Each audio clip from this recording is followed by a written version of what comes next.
राधे राधे सभी को। तो साथियों, आज का जो अपना टॉपिक रहेगा उच्चतम न्यायालय।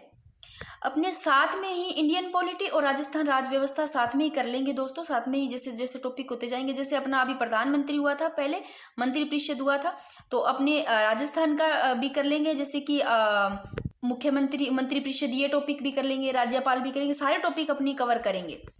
पॉलिटी की बात करूँ तो पॉलिटी में आपको ये सारी करवाने वाली हूँ, सारे टॉपिक, आप ज़्यादा टेंशन मत लेना। तो लास्ट में उच्च न्यायालय भी कर लेंगे। अब आपको ये चीज़ पता होनी चाहिए, पता भी होगा कि जो उच्चतम न्यायालय है, इसको ये एक एक चीज़ तो आपको पता ही होनी चाहिए। उच्चतम न्यायालय को सुप्रीम कोर्ट बोलते हैं, यानी कि सर्वोच्च न्यायालय बोलते हैं। तो केंद्र में क्या होता है? उच्चतम न्यायालय। क्या आप सभी को पता है? ये तो पता होना चाहिए ना। तो राज्य में क्या होता है? राज्य में होता है उच्च न्यायालय, ये आपको ध्यान रखना है। केंद्र में सुप्रीम कोर्ट होता है, यानी कि सर्वोच्च न्यायालय, यानी कि उच्चतम न्यायालय। तो राज्य में हाई कोर्ट, जिसको उच्च न्यायालय बोलते हैं। ये एक एक चीज पहले आपको देखना। अब बात करते हैं साथियों, मैंने अपनी तरफ से दिल जी जान लगा करके कहे ना, तो ये नोट्स तैयार किए आप सभी के लिए, बहुत कहते हैं ना, टाइम निकाल के किया है, इसीलिए मेरे को 2 दिन लग गए। इन 2 दिन में 2 रात को मैंने बस ये नोट्स ही तैयार किए आपके लिए। अब थोड़ा देखेंगे अपने जैसे जैसे टॉपिक होंगे, टेलीग्राम पे ना क्विज भी करेंगे। तो सबसे पहले अपने स्टार्ट करते हैं उच्चतम न्यायालय, सर्वोच्च न्यायालय, जिसको सुप्रीम कोर्ट बोलते हैं। कि जो सुप्रीम कोर्ट है, उच्चतम न्यायालय, इसका जो प्रावधान है वो संविधान के भाग कौन से में? भाग 5 में और अनुच्छेद 124 से 147, इसमें क्या किया गया? उच्चतम न्यायालय का प्रावधान। ध्यान रखना, अगर पूछे आपको सुप्रीम कोर्ट यानी कि सर्वोच्च न्यायालय, जो उच्चतम न्यायालय है वो तो भाग 5, और जब उच्च न्यायालय करेंगे तो ये इसको ध्यान रखना आपका, ये संविधान के भाग 6 में हाई कोर्ट, यानी कि जो उच्च न्यायालय है ये राज्य में होता है। भाग 6 अनुच्छेद 214 से 232 तक उच्च न्यायालय का प्रावधान है, ये आपको ध्यान रखना है। तो अपने उच्चतम न्यायालय कर रहे हैं, यानी कि सुप्रीम कोर्ट।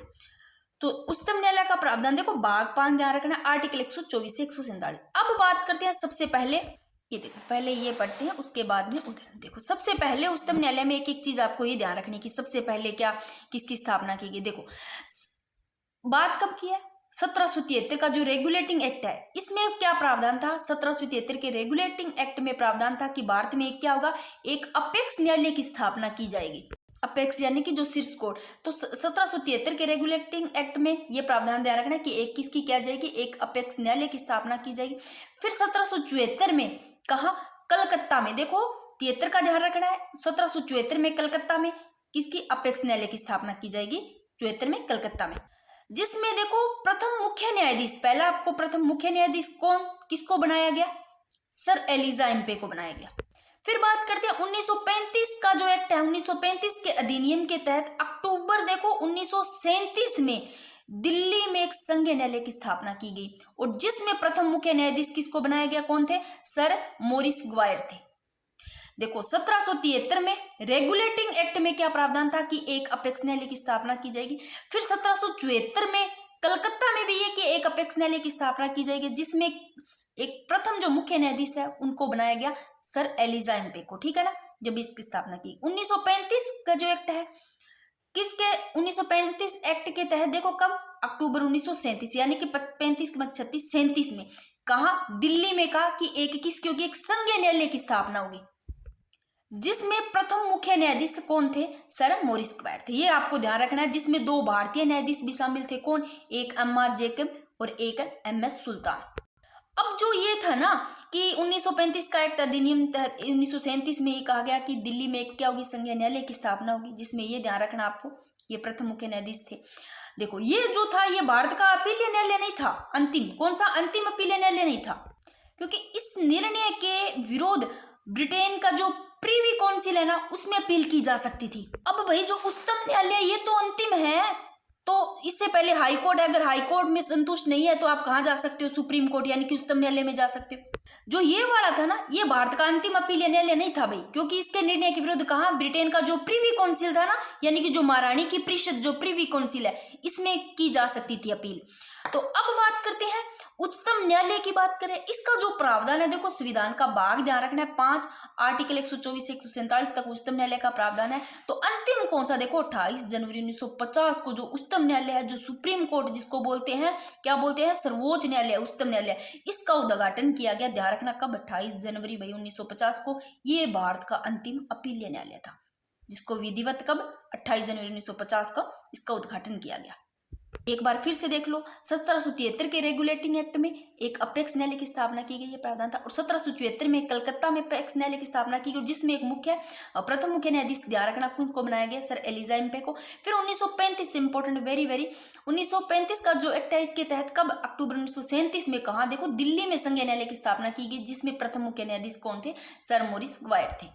2 इसमें भारतीय न्यायाधीश भी शामिल थे, M R Jacob, M S Sultan. और ये जो भारत का अंतिम अपीलीय न्यायालय नहीं था, क्यों नहीं था, क्योंकि इस निर्णय के विरुद्ध ब्रिटेन की जो प्रीवी काउंसिल है ना, जो महारानी की परिषद, उसमें अपील की जा सकती। तो अंतिम कब कौन सा था, अंतिम 28 जनवरी 1950 को विधिवत रूप से इस उच्चतम न्यायालय का उद्घाटन किया गया। ये भारत का अंतिम अपीलीय न्यायालय। मान लो जो हाई कोर्ट है, जो उच्च न्यायालय है, मान लो उसमें संतुष्ट नहीं है, तो आप कहाँ जा सकते हो, सुप्रीम कोर्ट। अब एक बार इनको फिर से यहाँ देख लो, मैंने बता दिया कि भाग 5 आर्टिकल 124 से 47, देखो अंतिम जो न्यायालय है, अपीलीय न्यायालय, ये 28 जनवरी 1950 को उच्चतम न्यायालय का उद्घाटन किया, भारत का अंतिम अपीलीय न्यायालय। ठीक है, अब एक थोड़े इनको पढ़ लो, very very important. One liner में मैंने लिखी है कि किस अधिनियम के अंतर्गत भारत में सबसे पहले सर्वप्रथम सर्वोच्च न्यायालय की स्थापना की गई। सबसे पहले देखो, मैंने पहली लाइन बताई, सर्वोच्च न्यायालय की स्थापना रेगुलेटिंग एक्ट 1773 में की गई।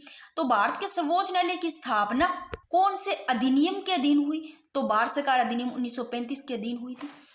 भारत का उच्चतम न्यायालय जो सुप्रीम कोर्ट है, वो स्वाधीनता से पूर्व क्या कहलाता था, ये ध्यान रखना, स्वाधीनता से पूर्व कहलाता था फेडरल कोर्ट। जो कि ये फेडरल कोर्ट है, इसका आर्टिकल जो 135 है ना, उसमें पढ़ेंगे, पता चल जाएगा। 135 में था कि फेडरल न्यायालय की अधिकारिता है वो सुप्रीम कोर्ट द्वारा की जाती। तो ये किसके समय था, ये अंग्रेजों के समय था।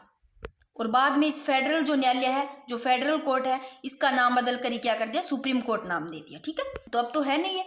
तो भारत का उच्चतम न्यायालय स्वाधीनता से पहले क्या नाम था, तो ध्यान रखना क्या कहलाता था, फेडरल कोर्ट कहलाता था। 26 जनवरी 1950 को देख लो भाई, सर्वोच्च न्यायालय की स्थापना से पूर्व देश में कौन सा न्यायालय सर्वोच्च स्तर पर था, पूछे तो संघीय न्यायालय था। ठीक है, भारत में न्यायालय की एकल व्यवस्था प्रक्रिया को कहां से ग्रहण किया गया। अगर पूछे आपको कि भारत में न्यायालय की जो एकल व्यवस्था प्रक्रिया, इसको कहां से ग्रहण किया गया, तो भारत सरकार अधिनियम 1935 पूछे जा सकते हैं। कि जो ये मैंने लिखी है, सारे इंपॉर्टेंट प्रश्न है, आपको थोड़ा ध्यान रखना है। अगर पूछे कि भारत में सर्वोच्च न्यायालय का प्रावधान कहां से लिया गया, तो आपको ध्यान रखना सुप्रीम कोर्ट का अमेरिका से लिया गया है उच्चतम न्यायालय का। तो केंद्र में तो ये होता है सुप्रीम कोर्ट, सर्वोच्च न्यायालय, ठीक है ना, उच्चतम न्यायालय, और राज्य में हाई कोर्ट यानी कि उच्च न्यायालय। भारत में अगर पूछे न्यायपालिका है, क्या ये स्वतंत्र है, तो आपको पूछे तो स्वतंत्र है। और भारत में न्यायपालिका का जो स्वरूप है वो एक ही करता है, ना कि सामूहिक। ठीक है ना। अब एक बार आप ना यहाँ पर देख लो, आर्टिकल मैंने एक बार एक जगह लिखी है, तो एक बार यहाँ पढ़ो, उसके बाद में ये कुछ आर्टिकल मैंने लिखे हैं, फिर एक एक करके पढ़ते हैं। आपको एक तो आर्टिकल 124 में कुछ चीजें बातें हैं, जो सारी चीजें आपको ध्यान रखनी है। जो 7 बातें हैं आर्टिकल 124 1, 102, 124 को बस पढ़नी है, क्योंकि इसमें ज्यादा है 124 1 2, बाकी तो ये कोई दिक्कत नहीं है आपको। तो 124 में एक तो आपको ये ध्यान रखना है कि सुप्रीम कोर्ट के न्यायाधीश पद हेतु योग्यता भी 124 में है, योग्यता भी 124 में पढ़ेंगे। नियुक्ति भी देखो भाई 124 में आर्टिकल, शपथ भी देख लो 124 में, और कार्यकाल भी 124 में। इतनी सारी बातें हैं, योग्यता, नियुक्ति, शपथ, कार्यकाल 124 में है। तो 125 में है वेतन भत्ते, तो सुप्रीम कोर्ट के न्यायाधीशों के जो वेतन भत्ते 125 में। 124 में आप ध्यान रख लोगे योग्यता, नियुक्ति, शपथ, कार्यकाल। 125 में 25 25 वो 12 25 वेतन भत्ते से याद रख लेना। 126 में कार्यवाही मुख्य न्यायाधीश, मान लो जब उच्चतम न्यायालय में मुख्य न्यायाधीश का मान लो पद रिक्त हो जाता है, तो राष्ट्रपति के द्वारा भाई उच्चतम न्यायालय उसके किसी भी न्यायाधीश को कार्यवाही मुख्य न्यायाधीश से नियुक्त किया जा सकता है। तो इसमें होगा किसी को भी, ना कि वरिष्ठ न्यायाधीश, है ना। तो ये अपने पढ़ेंगे, अपने एक एक चीजें मैं आपको सारी बताऊंगी। 127 में तदर्थ न्यायाधीश, वेरी वेरी इंपॉर्टेंट, 27 तदर्थ ध्यान रख लेना। 127 तदर्थ, नाम ही देखो टफ लग रहा है, 27 भी टफ लग रहा है, तदर्थ भी टफ, 27। तो तदर्थ न्यायाधीश 127 में, 126 में कार्यवाहक मुख्य न्यायाधीश। और अगर आपको ये पूछ ले कि जो तदर्थ न्यायाधीश है उनका प्रावधान किस देश से लिया गया, तो वेरी वेरी इंपॉर्टेंट, फ्रांस से लिया गया। आगे मैंने लिख भी रखा है, अपने अपने पढ़ेंगे, ठीक है ना। 128 में सेवानिवृत्त न्यायाधीशों की नियुक्ति, देखो पुनः सुप्रीम कोर्ट में करना। जो सेवानिवृत्त न्यायाधीश है उनकी नियुक्ति कहाँ, वापस से पुनः सुप्रीम कोर्ट में करना। 128 124 में आपको ध्यान रखने क्या क्या, फिर से देखो, सुप्रीम कोर्ट के न्यायाधीश पद हेतु योग्यता, नियुक्ति, शपथ, कार्यकाल, वेतन भत्ते किसमें, 125 में, कार्यवाहक मुख्य न्यायाधीश, कार्यवाहक किसमें होगा, अगर रिक्त खाली हो जाता है उनका तो 126 में, तदर्थ न्यायाधीश 27 में, 28 में क्या है कि वापस पुनः अगर सेवानिवृत्त न्यायाधीश उनकी नियुक्ति पुनः कहाँ, सुप्रीम कोर्ट में करना। 129 में है सुप्रीम कोर्ट क्या है, एक अभिलेख्य न्यायालय भाई, 129 में, यानी कि सुप्रीम कोर्ट का जो प्रत्येक निर्णय है ना भाई उसको क्या किया जाएगा, अभिलेखित किया जाएगा, लिखा जाएगा। और 130 में क्या है, सुप्रीम कोर्ट के बैठकों का स्थान है भाई, जो सुप्रीम कोर्ट है उच्चतम न्यायालय उनके जो मुख्य न्यायाधीश है ना, देखो इनका जो बैठकों का स्थान है ना वो उसमें परिवर्तन किया जा सकता है। बैठकों में क्या किया जा सकता है, बैठकों के स्थान में परिवर्तन किया जा सकता है, बट अनुमोदन किससे लेना पड़ेगा, राष्ट्रपति से अनुमोदन लेना पड़ेगा। फिर 131 में, ये सारे पढ़ेंगे अपने, एक बार मैं मोटा मोटा आपको बता रही हूँ। 131 में है कि सुप्रीम कोर्ट के प्रारंभिक या मूल क्षेत्राधिकार, कि कुछ ऐसे मामले भी होते हैं जो कि आप सीधा देखो सुप्रीम कोर्ट में जा सकते हो, ठीक है ना, ये पढ़ेंगे, और कुछ इसमें अपवाद भी है। 132 में क्या है कि सुप्रीम कोर्ट के जो संवैधानिक अपीलीय क्षेत्राधिकार है वो 132 में है। संवैधानिक अपीलीय क्षेत्राधिकार यानी कि इसका मतलब है जो मामले संविधान की व्याख्या से जुड़े हो, मान लो उसके कोई भी निर्णय उनसे, यानी कि हाई कोर्ट से मान लो कोई निर्णय उनसे क्या संतुष्ट नहीं हो तो कहाँ जा सकते हैं, सुप्रीम कोर्ट। तो उसकी सुनवाई के लिए क्या होगी, एक संवैधानिक पीठ, ये पढ़ेंगे अपने। 133 में क्या है कि सुप्रीम कोर्ट के दीवानी अपीलीय क्षेत्राधिकार, दीवानी जो सिविल, कौन से मामले आते हैं इसमें, जैसे घर से संबंधित विवाह है, गोदनामा, तलाक, ये आते हैं 133 में। 134 में सुप्रीम कोर्ट के फौजदारी अपीलीय क्षेत्राधिकार आएंगे। फिर इसके बाद में 135 आता है, उसमें फेडरल जो न्यायालय मैंने कहा था अभी, तो वो पहले अंग्रेजों के समय था। ये सारे अपने आर्टिकल पढ़ेंगे, एक बार इनको फिर से आप देख लो, चाहे स्क्रीनशॉट लेना चाहो तो स्क्रीनशॉट ले लो। 124 में इतनी सारी चीजें, योग्यता, नियुक्ति, शपथ, कार्यकाल। 125 में वेतन भत्ते आ गए, 126 में कार्यवाहक मुख्य न्यायाधीश, 127 में तदर्थ न्यायाधीश, और 128 में सेवानिवृत्त जो न्यायाधीश उनकी नियुक्ति कहाँ, पुनः सुप्रीम कोर्ट में करना। 129 में सुप्रीम कोर्ट एक क्या है, अभिलेख्य न्यायालय अभी, ठीक है ना, और सुप्रीम कोर्ट के बैठकों का स्थान 130 में है। सुप्रीम कोर्ट के प्रारंभिक मूल क्षेत्राधिकार 131 में, ये आपसे देख लेना, ठीक है ना। अब पढ़ते हैं एक एक करके। सबसे पहले अनुच्छेद 124 पढ़ते हैं। 124 में जितने भी 1 2 3 सारे पढ़ेंगे। एक बार आप पीछे से वापस देख लो कि सबसे पहले अपने उच्चतम न्यायालय पढ़ रहे हैं ना, इसमें क्या देखा है कि संविधान का भाग 5 ध्यान रखना है इसमें उच्चतम न्यायालय में, तो और जो हाई कोर्ट है उसमें भाग 6 और आर्टिकल 124 147। फिर बात करते हैं और जो उच्चतम न्यायालय, इसका उद्घाटन ध्यान रखना, विधिवत 28 जनवरी 1950 को, ये भारत का अंतिम अपीलीय न्यायालय, ठीक है। अब बात करते हैं आर्टिकल 124 124(1) में क्या है। 124(1) में है कि संसद द्वारा विधि बनाकर सुप्रीम कोर्ट की न्यायाधीश की संख्या में वृद्धि की जा सकती है भाई। तो सुप्रीम कोर्ट के न्यायाधीश की जो संख्या इसमें वृद्धि की जा सकती है संसद के द्वारा विधि बनाकर। अब बात करते हैं 1950 में हीरालाल जेकानिया को मुख्य न्यायाधीश एवं 7 अन्य न्यायाधीश थे। तो 1950 में मुख्य न्यायाधीश किसको बनाया गया, हीरालाल जेकानिया को, और 7 अन्य न्यायाधीश थे। तो 1950 में 1 + 7 कितने हो गए, 8 हो गए, यानी कि एक मुख्य न्यायाधीश और अन्य न्यायाधीश। अब बात करते हैं 1950 में न्यायाधीशों की संख्या कितनी थी, 1950 में 11।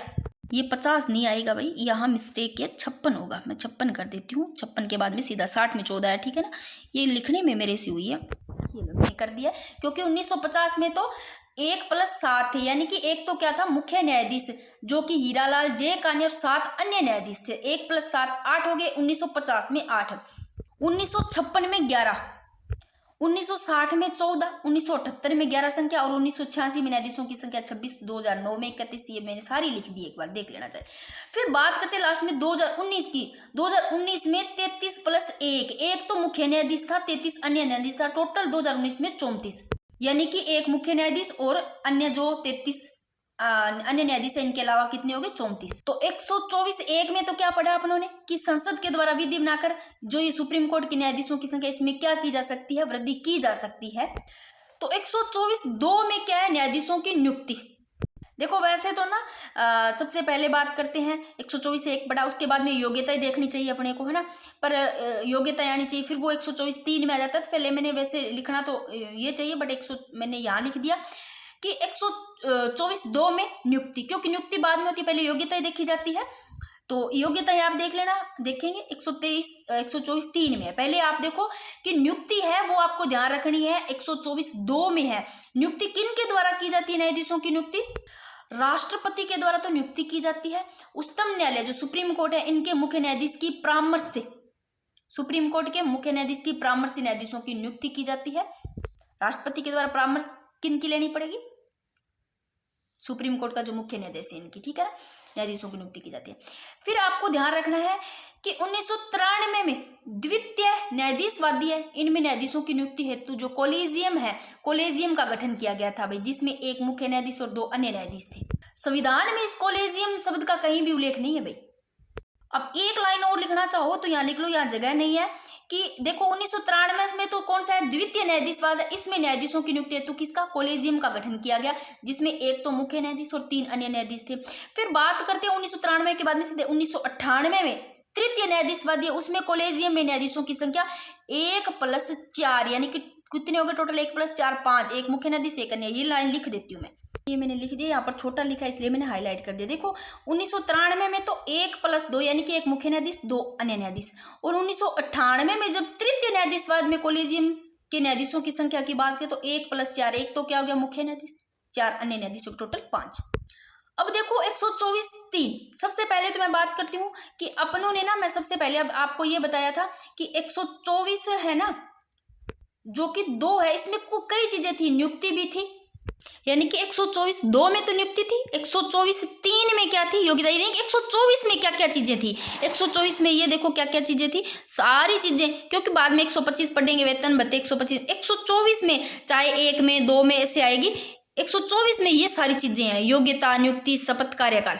फिर नियुक्ति और कार्यकाल है ना, इन दोनों को मैं हाईलाइट कर देती हूँ, क्योंकि 124(2) में ये दोनों चीजें सेम, दोनों चीजें एक ही चीज में है। मैं थोड़ा हाईलाइट कर देती हूँ, और मैंने ऐसे और ऊपर लिख दिया 2, 124(2), यानी कि 124(2) में 2 चीजें हैं, नियुक्ति भी, कार्यकाल भी। मैं एक जगह कार्यकाल जो लिखा है मैं आपको बता देती हूँ, क्योंकि कार्यकाल तो बाद में पढ़ेंगे, योग्यताएं पहले देखी जाएगी, इसलिए मैंने पहले योग्यताएं लिखी है, मैंने उस हिसाब से ही लिखा है। फिर शपथ लेते हैं तो मैंने पहले शपथ लिखा है कि 124(6) में शपथ है, ठीक है ना। और कार्यकाल देखो ये रहा कार्यकाल, मैंने कहा था ना 124(2) में 2 चीजें हैं, 124(2) में कार्यकाल भी, नियुक्ति। या तो ये एक जगह चीज लिख देती हूँ मैं, शायद मैंने लिख रखा है, हाँ ये मैंने लिखा है, ये 7 बातें लिखी एक जगह, पहले आप यहाँ पढ़ लो, बाद में और पढ़ा जाएगा इसको। एक बार फिर से देखो कि 124(1) में तो है, सबसे पहले अपने 124(1) में क्या पढ़ा कि न्यायाधीशों की संख्या में वृद्धि की जा सकती है। 124(2) में 2 चीजें हैं, नियुक्ति, कार्यकाल, ठीक है। 103 में योग्यता है, 124(3) में क्या है, यानी कि 124 पढ़ रहे हैं एक बार, फिर तो औरों में तो इतने है ही नहीं, 124 वाले में ज्यादा है। 1 में न्यायाधीशों की संख्या में वृद्धि, 24 में कार्यकाल, नियुक्ति 2 चीजें, 123 में योग्यता, 124(4) में क्या है? न्यायाधीशों को पद से हटाना, 125(5) में हटाने से संबंधित जो विधि है, 124(6) में शपथ, 6 शपथ, ऐसे याद कर लेना। 124(7) में विधि व्यवसाय पर रोक। तो ये चीजें आपको पता चल गई, इनको एक एक करके पढ़ेंगे। ये लो, सबसे पहले 124(1) में क्या पढ़ा कि संसद द्वारा विधि बना करके सुप्रीम कोर्ट के न्यायाधीशों की संख्या में वृद्धि की जा सकती है, ये पढ़ा ना। तो 124(2) में पढ़ा नियुक्ति, और 124(2) में ही क्या है? कार्यकाल है, कि नियुक्ति है वो राष्ट्रपति के द्वारा उच्चतम न्यायालय के मुख्य न्यायाधीश की परामर्श देखो न्यायाधीशों की नियुक्ति की जा सकती है। 124(2) में एक चीज और पढ़ लो साथ में ही, ये रही 124(2) में है कार्यकाल, यानी कि पद ग्रहण करने से, जिस दिन पद ग्रहण किया, पद ग्रहण करने से 65 वर्ष की आयु तक कार्यकाल इनका, और त्याग पत्र किनको देंगे? राष्ट्रपति को। तो 2 चीजें देख ली 124(2) में। फिर 124(3) में योग्यता है, 3 योग्यताएं से याद रखना। न्यायाधीश बनने हेतु योग्यताएं क्या क्या है? वह भारत का नागरिक होना चाहिए, सभी को पता है। अब देखो इनमें से कोई भी, यानी कि दो ही योग्यता, या तो एक ही है या इनमें से कोई भी हो, या लगा लो यहाँ पर, अथवा या तो वो किसी भी उच्च न्यायालय में 5 वर्ष तक क्या रहा हो? न्यायाधीश रहा हो, या तो 5 वर्ष तक उच्च न्यायालय में न्यायाधीश रहा हो, या फिर किसी भी उच्च न्यायालय में कितने 10 वर्ष तक अधिवक्ता रहा हो, या राष्ट्रपति की नजर में क्या रहा हो? पारंगत विधिवेता रहा हो, यानी कि जो कानून का जानकार हो वो पारंगत विधिवेता बोलते हैं, ये रहा हो राष्ट्रपति की नजर में। इनमें से कोई भी एक हो, और ये तो पता है बात है, ये 124(3) में योग्यताएं होगी न्यायाधीश बनने के लिए। अब वेरी वेरी इंपॉर्टेंट नोट लगा कर लिखा है कि उच्चतम न्यायालय में मुख्य न्यायाधीश हमेशा वरिष्ठता के आधार पर बनाया जाता है। उच्चतम न्यायालय में जो मुख्य न्यायाधीश बनाया जाता है ना, वो किसके आधार पर? वरिष्ठता के आधार पर। लेकिन अब तक देखो 2 बार वरिष्ठता का उल्लंघन हो चुका है। एक तो कब? 1973 में के.एस. हेगड़े और ए.एन. जो ग्रोवर है, जो जे.एन. सेलेंट है, इनके स्थान पर अजीत नाथ रे को, जबकि 1977 में किसके? एच.आर. जो खन्ना, इनके स्थान पर किसको? हमीबुद्दौला बेग को मुख्य न्यायाधीश बनाया गया। 1973 में KS. Hegde, AN. Grover, JN. Salient, इनके स्थान पर किसको? अजीत नाथ रे को। और जबकि, सही लिख लेना, जबकि 1977 में किनको? एच.आर. खन्ना के स्थान पर किनको? हमीबुद्दौला बेग को मुख्य न्यायाधीश बनाया गया। अब देखो नोट लगा करके मैंने लिखा है कि कौन सा संविधान संशोधन? 99वां संविधान संशोधन 2014। इसके द्वारा कॉलेजियम व्यवस्था को समाप्त करके देखो राष्ट्रीय न्यायाधीश नियुक्ति का गठन किया गया। कॉलेजियम व्यवस्था को कब समाप्त? जो कौन सा संविधान संशोधन? 99वां संविधान संशोधन 2014। इसके द्वारा कॉलेजियम व्यवस्था को समाप्त करके कौन सा? राष्ट्रीय न्यायिक नियुक्ति का गठन किया गया, जिसमें देखो 6 सदस्य निर्धारित किए गए। जिसमें देखो 6 में से देखो 2 ये कौन कौन से? एक तो कौन सा? एक तो सुप्रीम कोर्ट का मुख्य न्यायाधीश, एक भारत का विधि मंत्री, एक सुप्रीम कोर्ट का मुख्य न्यायाधीश, 2 सुप्रीम कोर्ट के अन्य न्यायाधीश, यानी कि एक तो मुख्य हो गया और 2 अन्य होंगे, एक भारत का विधि मंत्री और 2 कौन होंगे? पारंगत जो विधिवेत्ता है, जो कि कानून का जानकार, यानी कि 6 हो गए। यानी कि कॉलेजियम व्यवस्था को क्या कर दिया गया? समाप्त कर दिया गया। राष्ट्रीय न्यायिक नियुक्ति का गठन किया गया, जिसमें देखो 6 सदस्य निर्धारित किए गए ये वाले। अब जो पारंगत विधिवेत्ता है, इनकी नियुक्ति हेतु क्या? एक समिति का गठन किया जाएगा, जिसमें कितने सदस्य होंगे? कि 3 सदस्य होंगे। एक तो प्रधानमंत्री हुआ वो भाई, दूसरो सुप्रीम कोर्ट के न्यायाधीश, तीसरा लोकसभा में भी विपक्ष के न्यायाधीश। 3 है, यानी कि एक प्रधानमंत्री, एक सुप्रीम कोर्ट का मुख्य न्यायाधीश, लोकसभा में विपक्ष के नेता, यानी कि 3 सदस्य।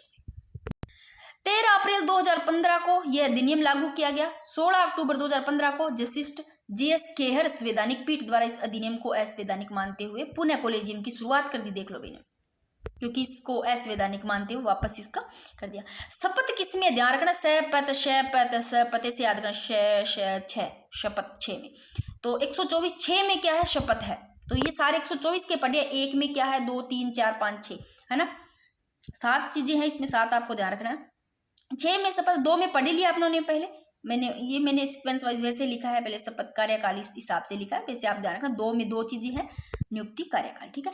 124 2 में कार्य ये पढ़ लिया का शपथ। हाँ, उच्चतम न्यायालय के न्यायाधीशों को जो शपथ है वो राष्ट्रपति या फिर उनके प्रतिनिधि द्वारा विधि, कौन सी शपथ दिलाई जाती है? विधि की मर्यादा की शपथ दिलाई जाती है। मैं इसको भी हाईलाइट कर देती हूँ। आपको एक एक चीजें ध्यान रखनी है। ऐसा पूछा जा सकता है कि उच्चतम न्यायालय के न्यायाधीशों को शपथ है वो कौन से आर्टिकल के तहत है? तो 124 6। एक तो ये चीजें पूछी जा सकती है। दूसरा चीज, उच्चतम न्यायालय के न्यायाधीशों को शपथ किसके द्वारा दिलाई जाती है? राष्ट्रपति या फिर उनके प्रतिनिधि द्वारा। अगर पूछ रहे शपथ कौन सी दिलाई जाती है, तो विधि के मर्यादा की शपथ दिलाई जाती है इनको।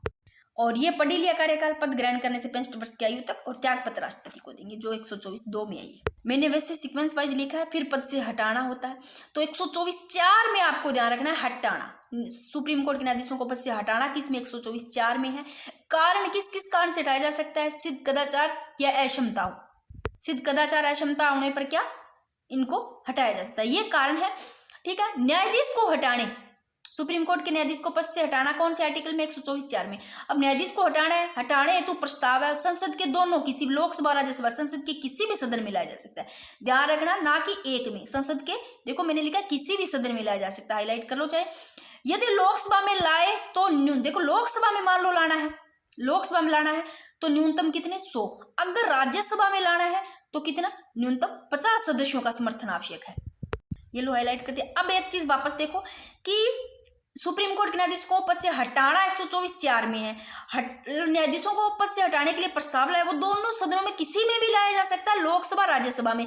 मान लो आपको लोकसभा में लाना है तो लोकसभा में तो न्यूनतम 100, और राज्यसभा में लाना है तो न्यूनतम कितने? 50 सदस्यों का समर्थन जरूरी है। पीठासीन फिर हटाया जाएगा। पीठासीन अधिकारी की अनुमति से एक जांच समिति का गठन किया जाएगा। तो जांच समिति का गठन किसके? पीठासीन अधिकारी की अनुमति से, जिसमें कितने सदस्य होंगे? 3 सदस्य होंगे। एक तो होगा उच्चतम न्यायालय का कौन? मुख्य न्यायाधीश, एक हाई कोर्ट उच्च न्यायालय का मुख्य न्यायाधीश, और एक पारंगत विधिवेत्ता जो कानून का जानकार, ठीक है। ये 3 सदस्य होंगे, ठीक है। अब देखो यदि जांच में आरोप क्या हो जाता है, साबित हो जाता है, क्या हो जाता है, यदि जांच में आरोप साबित हो जाता है तो संसद के कौन से दोनों सदनों द्वारा उपस्थित व मतदान में जितने भी वहां उपस्थित थे, जितने भी मतदान में भाग लिया, भाग लेने वाले सदस्यों के कितने 2/3 बहुमत से प्रस्ताव पारित होने के बाद, यानी कि जांच में मान लो क्या है, आरोप सही साबित हो जाता है, ठीक है, जिनके प्रति प्रस्ताव लाया गया, और संसद के दोनों सदनों द्वारा जितने भी उपस्थित और मतदान में जिन्होंने भाग लिया उन सदस्यों की कितना 2/3 बहुमत से प्रस्ताव पारित होने के बाद राष्ट्रपति के आदेश से पद से हटा दिया जाएगा। ठीक है, मैं इनको हाईलाइट कर देती हूँ। हो गई ये क्लियर। अब एक बार फिर से देख लो, हटाना किस में 124 में क्या कारण है, सिद्ध कदाचार क्षमता से हटाया जाता है, ठीक है ना, दोनों सदनों में भी लाया जा सकता है प्रस्ताव हटाने के लिए। अगर लाना है लोकसभा में तो कितने, न्यूनतम 100, अगर लाना है राज्यसभा में तो न्यूनतम कितने 50 सदस्यों का जरूरी है समर्थन, ठीक है ना। और एक जांच समिति का गठन किया जाएगा पीठासीन अधिकारी की अनुमति से, जिसमें 3 सदस्य होंगे, एक तो उच्चतम न्यायालय जो सुप्रीम कोर्ट के मुख्य न्यायाधीश और हाई कोर्ट का मुख्य न्यायाधीश और पारंगत विधिवेत्ता, ठीक है। और ये जो जांच है, मान लो ये आरोप की जांच में आरोप मान लो क्या है साबित हो जाए तो संसद के दोनों सदनों में जितने भी उपस्थित और मतदान में जितने भाग लिए उन सदस्यों की कितने 2/3 बहुमत से प्रस्ताव पारित हो जाए तो राष्ट्रपति के आदेश से क्या पद से हटा दिया जाएगा सुप्रीम कोर्ट के न्यायाधीशों को, ठीक है। फिर नोट 1992-93 में उच्च न्यायालय के न्यायाधीश कौन, वी जो रामास्वामी है, इनको हटाने हेतु देखो प्रस्ताव लाया गया था। ये ध्यान रखना कब है, 1992-93 में उच्च न्यायालय के जो उच्चतम न्यायालय इसके न्यायाधीश है, इनको वी रामास्वामी को हटाने के लिए प्रस्ताव लाया गया था, लेकिन क्या नहीं हुआ, पारित नहीं हुआ था भाई, ठीक है। 124(4) में तो पढ़ा क्या पढ़ा आप लोगों ने, सुप्रीम कोर्ट के न्यायाधीश को पद से हटाना। 124(5) में क्या है, 5 में ये है भाई कि न्यायाधीशों को हटाने से संबंधित विधि बनाने की शक्ति संसद को प्राप्त होगी। देखो न्यायाधीशों को हटाने से संबंधित जो वो विधि है ना बनाने की, वो किसको प्राप्त होगी, वो संसद को प्राप्त होगी। जैसे न्यायाधीश जांच अधिनियम 1968, तो कौन से वर्ष की बात की गई है, 1968 की, ठीक है। यहां तक हो गया। फिर लास्ट बात है 1924-7 में, इससे पहले अपनों ने शपथ पढ़ ली, मैंने क्या शपथ 6, एक बार फिर से देख लो, ये पढ़ ली थी ना, शपथ किस में थी, 124(6) में शपथ थी, ठीक है ना। फिर से एक एक बताती हूँ। 124(1) में था कि संसद के द्वारा विधि बनाकर सुप्रीम कोर्ट न्यायाधीशों की संख्या में क्या की जा सकती है, वृद्धि की जा सकती है भाई। फिर 124(2) में 2 चीजें पढ़ी, एक तो नियुक्ति राष्ट्रपति द्वारा की जाएगी, पर किसकी परामर्श से, जो उच्चतम न्यायालय जो सुप्रीम कोर्ट इनके मुख्य न्यायाधीश की परामर्श से इनकी नियुक्ति की जाएगी। 124(2) में एक तो नियुक्ति है, एक कार्यकाल है, ये रहा कार्यकाल भी 124(2) में है कि पद ग्रहण करने से कितने 65 वर्ष की आयु तक त्यागपत्र किनको देंगे, राष्ट्रपति को। फिर 124(3) में योग्यता, ये रही 124(3) में योग्यता, इसे ले लेना, योग्यता ये सारी है, भारत को नागरिक हुआ है भाई, किसी भी उच्च न्यायालय में या तो वो 5 वर्ष तक न्यायाधीश, अगर 5 वर्ष तक न्यायाधीश ना रहा हो तो वो उच्च न्यायालय में, कोई भी उच्च न्यायालय उसमें कितने 10 वर्ष तक कि अधिवक्ता रहा हो, अगर ये भी ना तो राष्ट्रपति की नजर में क्या रहा हो, कानून का जानकारी यानी कि पारंगत विधिवेत्ता। और 124(4) में क्या पढ़ा कि सुप्रीम कोर्ट न्यायाधीश को पद से हटाना कैसे हटाया जाता है, ये पढ़ लिया आप लोगों ने। फिर 124(5) में क्या पढ़ा, न्यायाधीशों को हटाने से संबंधित विधि बनाने की शक्ति पढ़ी, और शक्ति किनको, संसद को प्राप्त होगी। फिर 5 के बाद में 124(6) में है शपथ, और शपथ है वो उच्चतम न्यायालय के न्यायाधीशों को शपथ कौन दिलाएंगे, राष्ट्रपति या फिर उनके प्रतिनिधि द्वारा, ये नहीं तो उनके प्रतिनिधि द्वारा, और कौन सी विधि के मर्यादा की शपथ दिलाई जाएगी। फिर आता है 124(7), अब होगा अपना 124 कंप्लीट, उसके बाद में ज्यादा दिक्कत नहीं आएगी, बस छोटा सा ही है, ज्यादा टॉपिक बड़ा नहीं है, ठीक है ना। देखो 124(7) में क्या है कि उच्चतम न्यायालय का कोई भी न्यायाधीश है वो सेवानिवृत्त के बाद में विधि व्यवसाय नहीं करेगा, विधि व्यवसाय नहीं करेगा। ये किसमें है, विधि व्यवसाय पर रोक, कौन से आर्टिकल में, 124(7) में 7 में रोक, ऐसे लेना, विधि व्यवसाय पर रोक। तो उच्चतम न्यायालय का कोई भी न्यायाधीश है वो सेवानिवृत्ति के बाद में क्या नहीं करेगा, विधि व्यवसाय नहीं करेगा। तो 124 में ये 7 चीज जो पढ़ ली, ये लो भाई, 1 में पढ़ी हो यो चीज, 2 में यो, 3 में, 4 में, 5 में, 6, 7 में ये पढ़ लियो ना। अब आवा आर्टिकल 125 में है सुप्रीम कोर्ट के न्यायाधीशों के वेतन भत्ते, ठीक है ना। उच्चतम न्यायालय के न्यायाधीशों के क्या है, वेतन भत्ते, और वेतन भत्ते भारत की संचित निधि पर भारित होते हैं भाई। अब एक एक चीज लिखी है मैंने, ये लो 125 में आपको बेसिक इतना ही ध्यान रखना है, वेतन भत्ते है, ठीक है ना, सुप्रीम कोर्ट के न्यायाधीशों। तो उच्चतम न्यायालय के न्यायाधीशों के वेतन भत्ते है भारत की संचित निधि पर भारित होगा, और कार्यकाल के दौरान है ना वेतन भत्तों में क्या अलाभकारी परिवर्तन यानी कटौती नहीं की जा सकती। और वर्तमान में मुख्य न्यायाधीश को वेतन क्या प्राप्त होता है अभी, वेतन प्राप्त होता है 2,80,000, ये वर्तमान में मुख्य न्यायाधीश को, और अन्य न्यायाधीशों को कितना होता है, 2,50,000 होते हैं ना, 30 कम इससे, ठीक है। तो ये आप वेतन भी देख लो, ठीक है। 125 में यह वेतन भत्ते ध्यान रखना। तो वेतन भत्ते भारत की संचित निधि पर भारित होते हैं। तो 126 में क्या है, 126 में है कार्यवाहक मुख्य न्यायाधीश। यानी कि जब उच्च न्यायालय में जो मुख्य न्यायाधीश है भाई, मान लो उनका पद है वो खाली हो जाता है, रिक्त हो जाता है, तो कोई कार्यवाहक तो बनाना पड़ेगा ना, तो वो 126 में है।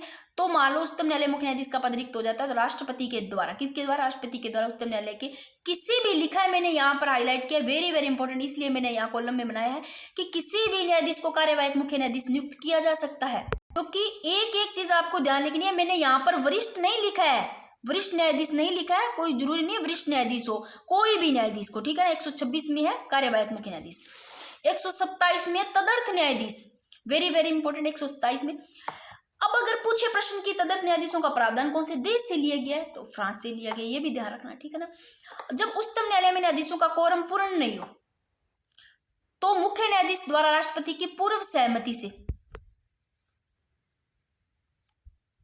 उच्च न्यायालय के न्यायाधीशों की क्या की जा सकती है, नियुक्ति उच्चतम न्यायालय में की जा सकती है, जिन्हें ही तदर्थ न्यायाधीश कहा जाता है। तदर्थ न्यायाधीश किनको कहा जाता है, देखो उच्चतम न्यायालय में न्यायाधीशों की मान लो कोरम पूर्ति है वो पूर्ण नहीं होती है, तो जो मुख्य न्यायाधीश है उनके द्वारा, मुख्य न्यायाधीश द्वारा राष्ट्रपति की पूर्व सहमति से उच्च न्यायालय के जो न्यायाधीश है उनकी नियुक्ति उच्चतम न्यायालय में की जा सकती है, जिन्हें ही क्या कहा जाता है, तदर्थ न्यायाधीश कहा जाता है।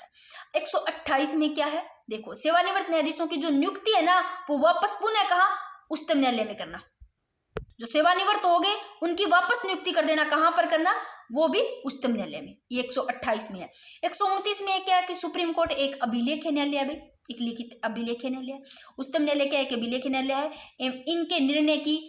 इनके निर्णय को क्या किया जाता है, अभिलेखित किया जाता है, लिखित यानी अभिलेखित किया जाता है, जिनका साक्ष्यात्मक मूल्य होता है, क्या होगा, साक्ष्यात्मक मूल्य होगा। और इनके अधीनस्थ न्यायालयों को इन निर्णय को मानना क्या होगा, जरूरी अनिवार्य होगा, अन्यथा न्यायालय की क्या मानी जाएगी, अवमानना समझा जाएगा भाई। जो इनके अधीनस्थ न्यायालय है इनके निर्णय को क्या मानेंगे, मानना जरूरी है, मान लो नहीं मानते हैं तो न्यायालय की अवमानना माना जाएगा। न्यायिक अवमानना अधिनियम है वो 1971 में क्या प्रावधान था कि न्यायालय की अवमानना होने पर, देखो जो है ना 1971 में ये प्रावधान था न्यायिक अवमानना अधिनियम, जो कि मान लो कोई न्यायालय की अवमानना माना जाता हो जाता तो उनको ना या तो 6 माह की सजा और 2000 रुपया भी और जुर्माना लगाया जाता था, ठीक है ना।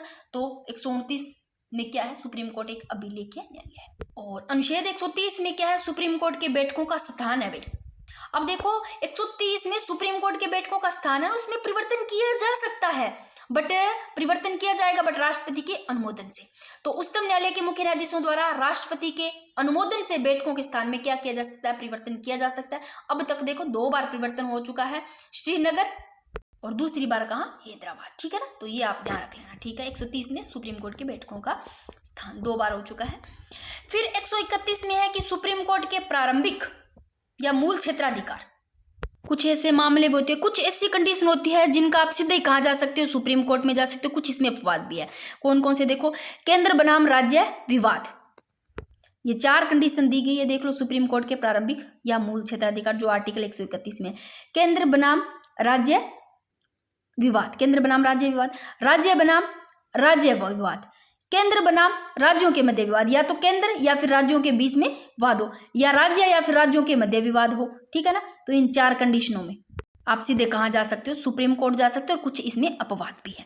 अपवाद क्या है कि संविधान के लागू होने से पूर्व की विधियों, कि संविधान मान लो लागू हुआ है, संविधान लागू होने से पहले की बात हो रही है, पहले की मान लो कोई विधि है उसको लेकर के कोई विवाद हुआ है, तो कहाँ, सुप्रीम कोर्ट में नहीं जाएंगे। कहाँ नहीं जाएंगे, सुप्रीम कोर्ट में नहीं जाएंगे, संविधान से पहले की ये कंडीशन है, ये अपवाद है, संविधान से पहले में नहीं जाएंगे, ठीक है ना।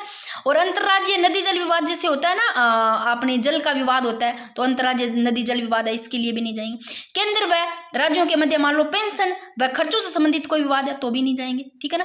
इनसे संबंधित जा सकते हैं, ठीक है ना। इससे संबंधित नहीं, केंद्र द्वारा बनाई गई जो विधि है इनसे राज्यों के आर्थिक हितों को नुकसान। तो इन 4 कंडीशन में आप हाई कोर्ट नहीं सीधा कहाँ जा सकते हो, सुप्रीम कोर्ट जा सकते हो, जो आर्टिकल 131 में, ठीक है। फिर एक आपको आर्टिकल ध्यान रखना है, क्या है, अनुच्छेद 262 में। ये मैंने एक चीज लिखी है कि अनुच्छेद 262 में अंतर्राज्यीय नदी जल परिषद के गठन का प्रावधान। अगर पूछे आपको अंतर्राज्यीय नदी जल परिषद पूछ ही ले अगर, तो आपको ध्यान रखना कौन से आर्टिकल में, 262 में। 1956 में इस परिषद का क्या किया गया, गठन किया गया, ठीक है ना, अंतर्राज्यीय नदी जल परिषद के गठन का कब। फिर अनुच्छेद 132 में क्या है, सुप्रीम कोर्ट के संवैधानिक अपीलीय क्षेत्राधिकार। अब ये क्या है भाई, 132 में एक तो ध्यान रखना, सुप्रीम कोर्ट के संवैधानिक अपीलीय क्षेत्राधिकार क्या है, संवैधानिक है। इसका मतलब ये है कि कोई मामला है, मान लो वो संविधान के कौन से व्याख्या से जुड़ा है, कौन से संविधान की मान लो व्याख्या से जुड़ा है, तो इसमें मान लो हाईकोर्ट के जो दिए गए निर्णय मान लो उससे संतुष्ट नहीं है, तो आप कहाँ अपील कर सकते हो, सीधे सुप्रीम कोर्ट में अपील कर सकते हो। और सुप्रीम कोर्ट में मान लो जो ऐसे मामलों की सुनवाई के लिए क्या होगी, एक संवैधानिक पीठ की स्थापना की जाएगी। तो 132 में एक संवैधानिक अपीलीय क्षेत्राधिकार, देखो संविधान की व्याख्या से संबंधित उच्चतम न्यायालय द्वारा दिए गए निर्णय अपील कहाँ, उच्चतम न्यायालय में की जा सकती है। और इस हेतु उच्चतम न्यायालय में क्या होगी, एक संवैधानिक पीठ का गठन होगा, जिसमें न्यूनतम 5 न्यायाधीशों का होना क्या है, जरूरी है। तो अब देख लो भी, अब तक सबसे बड़ी जो संवैधानिक पीठ है ये केशवानंद भारती बनाम केरल राज्य 1973, जिसमें कितने 13 न्यायाधीश थे। ठीक है, तो ये चीजें आपको पता है। अब मैं बता देती हूँ कि अपनों ने क्या पढ़ा कि 130 में सुप्रीम कोर्ट के बैठकों का स्थान, इनकी बैठकों के स्थान में परिवर्तन किया जा सकता है, पर किन के अनुमोदन, राष्ट्रपति के अनुमोदन से। ठीक है, 131 में सुप्रीम कोर्ट के प्रारंभिक या मूल क्षेत्राधिकार। ठीक है ना, कुछ अपवाद है इनमें, नहीं सुप्रीम कोर्ट में जा सकते, इनमें सीधे हाईकोर्ट नहीं, सीधा कहाँ जा सकते, सुप्रीम कोर्ट। ठीक है, और ये आपको देख लेना, 262 में एक अंतर्राज्यीय नदी जल परिषद के गठन का प्रावधान, 132 में क्या है, सुप्रीम कोर्ट के संवैधानिक अपीलीय क्षेत्राधिकार। फिर 133 में क्या है, सुप्रीम कोर्ट के दीवानी अपीलीय। दीवानी अपीलीय किसमें, 133 में। दीवानी यानी कि जो सिविल है, कौन से मामले, ऐसे मामले जो किससे, घर परिवार से संबंधित है, जैसे विवाह गया, गोदनामा, तलाक, ये सारे ये दीवानी मामले सुप्रीम कोर्ट के किसमें आते हैं, 133 में। इसमें राष्ट्रीय या व्यापक हितों से संबंधित हो या विधि या सार्वजनिक प्रश्न निहित हो, उच्चतम न्यायालय स्वयं प्रमाणित कर दे, कि उच्चतम न्यायालय स्वयं प्रमाणित कर दे कि मान लो हमारे द्वारा जो भी दिए गए निर्णय थे उनमें मान लो संतुष्ट नहीं है, तो आप अपील कहाँ कर सकते हो, सीधा सुप्रीम कोर्ट में कर सकते हो। फिर 134 में है सुप्रीम कोर्ट के फौजदारी अपीलीय विशेष अधिकार, फौजदारी आते 134 में, और दिवाली जो सिविल वाले 133 में। ठीक है ना, घर परिवार से संबंधित 134 में सुप्रीम कोर्ट के फौजदारी। यदि उच्च न्यायालय, देखो उच्च न्यायालय 7 या अधिक वर्ष की सजा सुना दे, यदि उच्च न्यायालय मृत्यु दंड दे दे, तो आप जा सकते हो सुप्रीम कोर्ट। अब देखो मेरे को बताओ, क्या हाईकोर्ट कहने पर फांसी थोड़ी दे देंगे, हाईकोर्ट के कहने पर फांसी थोड़ी दे सकते हैं, तो ये अगर उच्चतम न्यायालय मृत्यु दंड दे दे तो आप जा सकते हो सुप्रीम कोर्ट। ठीक है, यदि उच्च न्यायालय 7 या इससे अधिक वर्ष की सजा सुना दे, यदि अधीनस्थ न्यायालय की किसी अभियुक्त को क्या कर दे, दोष मुक्त करे या उच्च न्यायालय द्वारा सजा सुना दे, दोष युक्त करे। ठीक है, या फिर सजा सुना दे, यदि उच्च न्यायालय स्वयं क्या कर दे, प्रमाणित कर दे। ठीक है ना, 134 में है। अब बस कौन सा संविधान संशोधन है, 44वां संविधान संशोधन 1978। इसके द्वारा देखो कौन सा एक जोड़ा गया आर्टिकल, कौन सा संविधान संशोधन है, 44वां संविधान संशोधन 1978 द्वारा 134A भाई जोड़ा गया, जिसमें उच्चतम न्यायालय को प्रमाण पत्र जारी करने की शक्ति प्रदान की गई। पूछ ले आपको कि उच्चतम न्यायालय को प्रमाण पत्र जारी करने की शक्ति प्रदान की गई कौन से अनुच्छेद, 134A कब जोड़ा गया, 44वां संविधान संशोधन 1978। ठीक है ना, बाकी मैंने 135 नहीं लिखा है, फिर भी लिख देती हूँ, मैंने पहले बता दिया था। 135 में क्या है, जो फेडरल न्यायालय अधिकार, जो फेडरल न्यायालय उसकी अधिकारिता किसके द्वारा, सुप्रीम कोर्ट द्वारा, बट वो तो अंग्रेजों का था, अब तो नहीं है, फिर भी मैं चलो लिख लेती हूँ। आर्टिकल आप पढ़ना चाहो तो थोड़ा पता होना चाहिए, तो ये आर्टिकल लिख दिया, फेडरल न्यायालय की अधिकारिता सुप्रीम कोर्ट के द्वारा। तो अब तो इसका नाम बदलकर सुप्रीम कोर्ट कर दिया गया, उच्चतम न्यायालय। ठीक है ना, तो अब बढ़ते हैं 136 में क्या है, विशेष इजाजत से किसी मामले की सुनवाई उच्चतम न्यायालय से करवाना। ठीक है ना, ये 136 में। 137 में क्या है, निर्णय की समीक्षा भाई, जो निर्णयों की जो समीक्षा है ना, वो सरकार के फैसलों की बजाय किसके, अपने खुद के मतलब जो फैसले हैं उनकी समीक्षा से करना। तो 137 में निर्णयों की समीक्षा, कि उच्चतम न्यायालय द्वारा अपने जो दिए गए निर्णय की समीक्षा की जा सकती है, उच्चतम न्यायालय द्वारा अपने जो दिए गए निर्णय उनकी समीक्षा की जा सकती है, लेकिन समीक्षा वो ही न्यायाधीश करेंगे। कौन करेंगे, जिन्होंने निर्णय लिया है अथवा उनकी अनुपस्थिति में मुख्य न्यायाधीश द्वारा निर्णय की समीक्षा की जाएगी। यानी कि अगर आपको ये लाइन भी पूछी जा सकती है ऐसे देकर के, आप वो नहीं समझ रहे कि चुनौती मिलने पर सुप्रीम कोर्ट द्वारा, चुनौती मिलने पर किसके द्वारा, सर्वोच्च न्यायालय सुप्रीम कोर्ट के द्वारा अपने ही निर्णयों को पुनः अवलोकन करने का उल्लेख किसमें है, 137 में। यानी कि जो निर्णय उनकी समीक्षा सरकार के फैसलों के बजाय किसमें, अपने खुद के फैसलों की समीक्षा करना। 138 में है सुप्रीम कोर्ट के अधिकारिता में वृद्धि, किसके द्वारा, संसद के द्वारा। यानी कि संसद द्वारा विधि बना करके उच्चतम न्यायालय की अधिकारिता में क्या की जा सकती है, वृद्धि की जा सकती है, 138 में संसद के द्वारा। ठीक है, अब उच्च न्यायालय करेंगे, उसके बाद में थोड़ा सा अपने वन लाइनर थोड़े क्वेश्चन देख लेते हैं।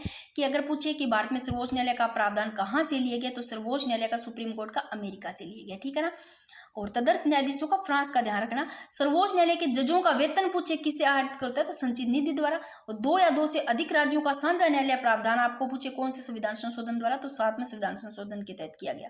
उच्चतम न्यायालय के न्यायाधीशों की संख्या में वृद्धि करने की शक्ति है वो किसके पास है, पूछ ले, उच्चतम न्यायालय न्यायाधीशों की संसद के पास है।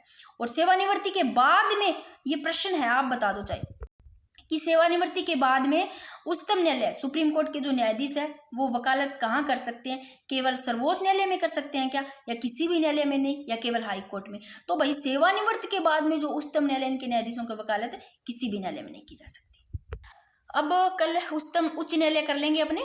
फिर यह बता देना पहले मुख्यमंत्री अपने, क्योंकि प्रधानमंत्री हो गया तो मुख्यमंत्री मंत्री परिषद होना जरूरी है, उसके बाद में राज्यपाल, और जो भी इंडियन पॉलिटी का टॉपिक है वो सारे करवाऊंगे, आप ये मत सोचना, बट सीक्वेंस वाइज चलेंगे, ठीक है ना।